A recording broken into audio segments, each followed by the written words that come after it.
इस मुल्क की हिफाजत हम अपना फर्ज समझते हैं। ये हमारा घर भी है, ये हमारी इज्जत भी है, ये हमारा नामूस भी है। ये किसी जर्नेल का नहीं, ये किसी ब्यूरोक्रेट का नहीं, ये किसी खान और नवाब का नहीं, ये किसी जागीरदार का नहीं, ये किसी सनतकार का नहीं, ये किसी सरमायादार का नहीं, ये इस मुल्क के गरीब आवाम का मुल्क है।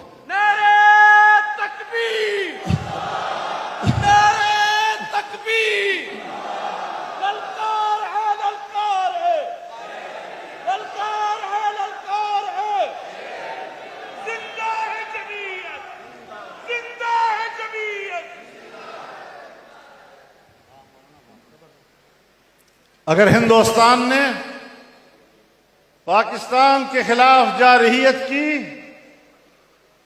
तो सबसे पहले हम मैदान में उतरे कि इस मरहले पर अब कौम एक है, हम एक सफ हैं।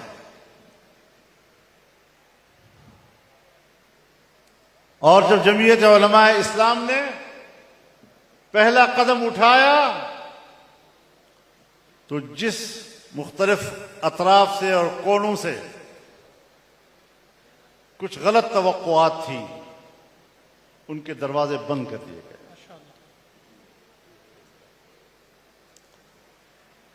आज अगर पाकिस्तान ईरान और अमेरिका के दरमियान सालसी कर रहा है तो मैं आपको बताना चाहता हूं कि यह मसला ईरान और अमेरिका का नहीं। अगर पाकिस्तान के पास सालिसी के किरदार का कोई मौका आया है तो वो दुनिया को आलमी जंग से बचाने की कोशिश। हम ऐसे वक्त में पाकिस्तान की इस एजाज का एहतराम करते हैं, लेकिन हमें अपनी पॉलिसियां ठीक करनी चाहिए। हमारे कुछ सवालात हैं, शायद कुछ दिन हम अपने दाखिली मसाइल की तरफ तवज्जो न दे सकें, लेकिन बहरहाल वो हमारे मसाइल हैं। हमारे सामने ये सवाल है, पॉलिसी साज लोगों से जो मुल्क की खारजा पॉलिसी बनाते हैं, जो मुल्क की दाखिला पॉलिसी बनाते हैं, उन लोगों से सवाल है कि इस वक्त आपका पूरा मशरकी सरहद बंद है। इस वक्त आपका पूरा मगरिबी सरहद बंद है और हमारी दो ही सरहद है, एक मशरकी सरहद है और एक मगरिबी सरहद है। दोनों सरहदें हमने अपने ऊपर बंद कर दी हैं। दोनों अतराफ में हमने तिजारती रास्ते बंद कर दिए हैं, कारोबार के रास्ते दुनिया के साथ हमने बंद कर दिए हैं। और चाइना एक कॉरिडोर है जो पाकिस्तान से मायूस है और वो पाकिस्तान में सरमायाकारी से गुरेज कर रहा है। और ईरान इस वक्त न अच्छे न बुरे का है। तो बताया जाए कि पाकिस्तान कहां खड़ा है, बताया जाए कि इस पाकिस्तान का इक्तिसादी मुस्तकबिल क्या है, बताया जाए इस मुल्क को आप किधर ले जाना चाहेंगे।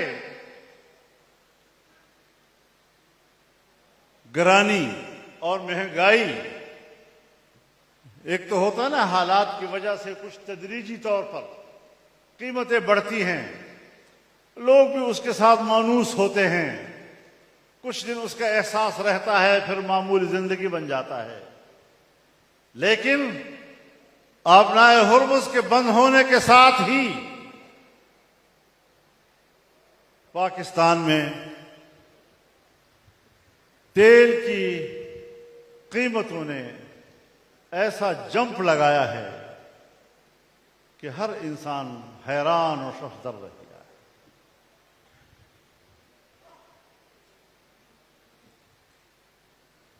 जब हमने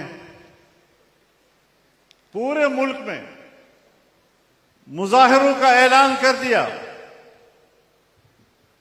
तो एक तरफ मुजाहिरों का ऐलान, दूसरी तरफ से ये दूसरे हालात, हुक्मरान मेरे पास आए कि इन हालात में आपको ये मुजाहरे नहीं करने चाहिए। मैंने कहा बिल्कुल नहीं करने चाहिए, और हमने मुल्क के लिए मुजाहिरों की कॉल वापस ली।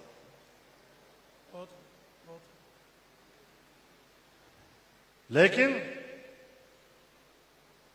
पूरे मुल्क में मुजाहिरों के कॉल देना ये हमारे लिए कोई मसला नहीं है। ये मुअख्खर हुआ है, मनसूख नहीं हुआ है।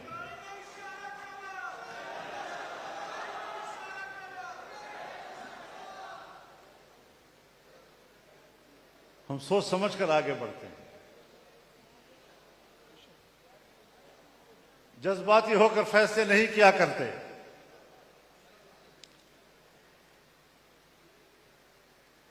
और ये भी आपको बता दूं कि जहां दुनिया में दो बड़े निजाम मद्दे मुकाबिल थे, मगरिब व मशरिक, मगरिब की सरमायादारियत जो जमहूरियत की ओट में छुपी हुई थी, और मशरिक की आमिरियत जो कम्युनिज्म के ओट में छुपी हुई थी, आज जमहूरियत भी दुनिया में टूट फूट का शिकार हो रहा है, और कम्युनिज्म भी टूट फूट का शिकार हो गया है। अब किरदार या सरमायादारियत का है और या आमिरियत का, और इसके साथ अगर अस्करियत भी जमा कर दो सरमायादारियत जमा आमिरियत जमा अस्करियत, पूरा इंसानी मुआशरा आज इसका सामना कर रहा है। ऐसे वक्त में हमें सोचना है कि अगर तुम्हारा एक निजाम भी नाकाम, अगर तुम्हारा दूसरा निजाम भी नाकाम, मुतबादल क्या है तुम्हारे पास? मैं मुतबादल देता हूं। आओ इस्लाम के दीन फितरत की तरफ, आओ इस्लाम के निजाम अदल की तरफ, आओ इस्लाम के निजाम मईशत की तरफ, और आओ इस्लाम की शूराइयत की तरफ। ये जमहूरियत की भी जगह लेगी, ये तुम्हारी सरमायादारियत की भी जगह लेगी, ये तुम्हारी आमरियत की भी जगह लेगी।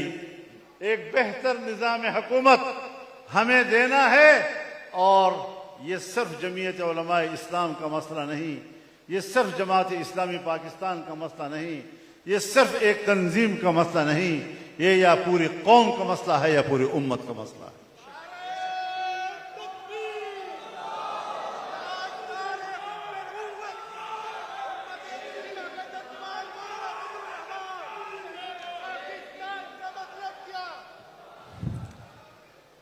पाकिस्तान में बैनुल-अक़वामी मुज़ाकरात, ईरान अमेरिका मुज़ाकरात जारी। कल से शायद फिर अमेरिकी और ईरानी क़यादत पाकिस्तान आ जाए, लेकिन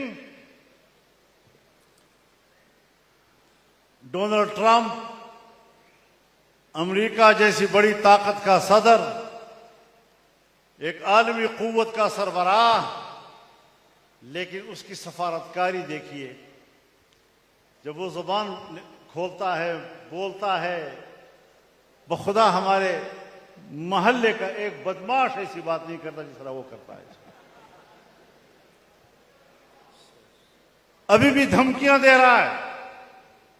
आखिरी मौका है, ईरान मान जाए, हम तारीख तब्दील कर देंगे, कुचल करके रख देंगे। ये मुज़ाकरात की गुफ्तगू है।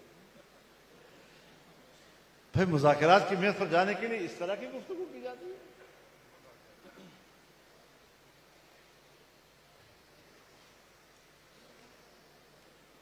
उनके प्लांट, उनके तेल, उनके ज़खायर हम बर्बाद और तबाह कर देंगे। ये मुज़ाकरात की गुफ्तगू है। पहले मुज़ाकरात की गुफ्तगू के आदाब तो सीखो। मेज पर जाने से पहले की गुफ्तगू क्या होती है, मेज से उठने के बाद की गुफ्तगू क्या होती है, इसको समझना पहले जरूरी है। और यही वजह है, कहते हैं जी कि फिर वो कुछ करूंगा जो 47 साल में नहीं हुआ। एक दफा कहते हैं जी, अमेरिका कहता है कि हम 47 साल के बाद ईरानियों के साथ आमने सामने बैठे। ईरानी भी कहते हैं हम 47 साल के बाद आमने सामने बैठे हैं। और हम भी कहते हैं कि हमने दोनों को 47 साल के बाद बिठाया है पाकिस्तान में। और हम भी कहते हैं पाकिस्तान 1947 में बना है। और हम भी कहते हैं पाकिस्तान की हुकूमत भी फार्म 47 की है।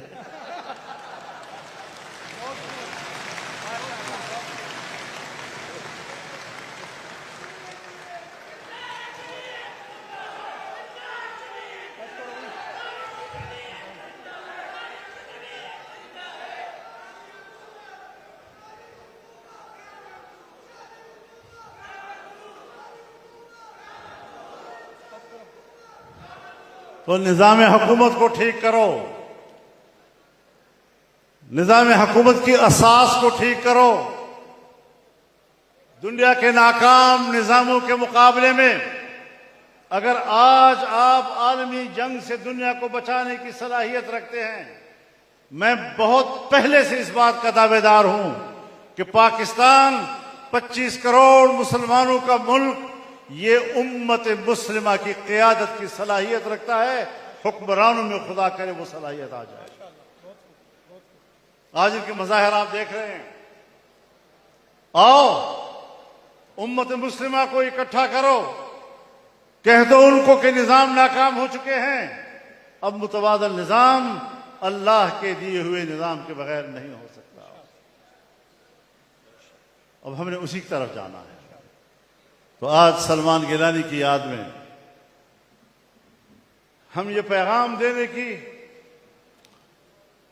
इस मकाम पर बैठे हैं कि हम उनके मिशन को देखें, उनके नजरिए और फिक्र को देखें और उनके मिशन को आगे बढ़ाने के लिए अपने सफ़ों को मुत्तहिद करें। सोचें, बहुत सोचें, गहरा सोचें, वसी अंदाज के साथ सोचें, उम्मत मुस्लिमा की बेहतरी के लिए सोचें और पाकिस्तान की बेहतरी के लिए सोचें। अल्लाह ताला हमारा हामी व नासिर हो। व आखिर दावाना